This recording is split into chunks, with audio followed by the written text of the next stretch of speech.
sabananda suhunkeun bari hate teu marima. Saha di antawis baraya Sunda anu teu acan kantos ngalaman kasalampangan dina hirup.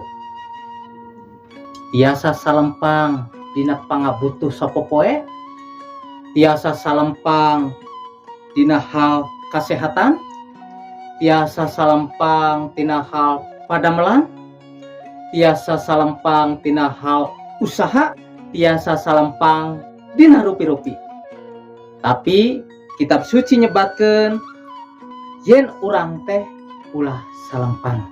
Tong salempang naon bae pangabutuh unjukkeun ka Allah sabananda suhunkeun bari hate teu marima.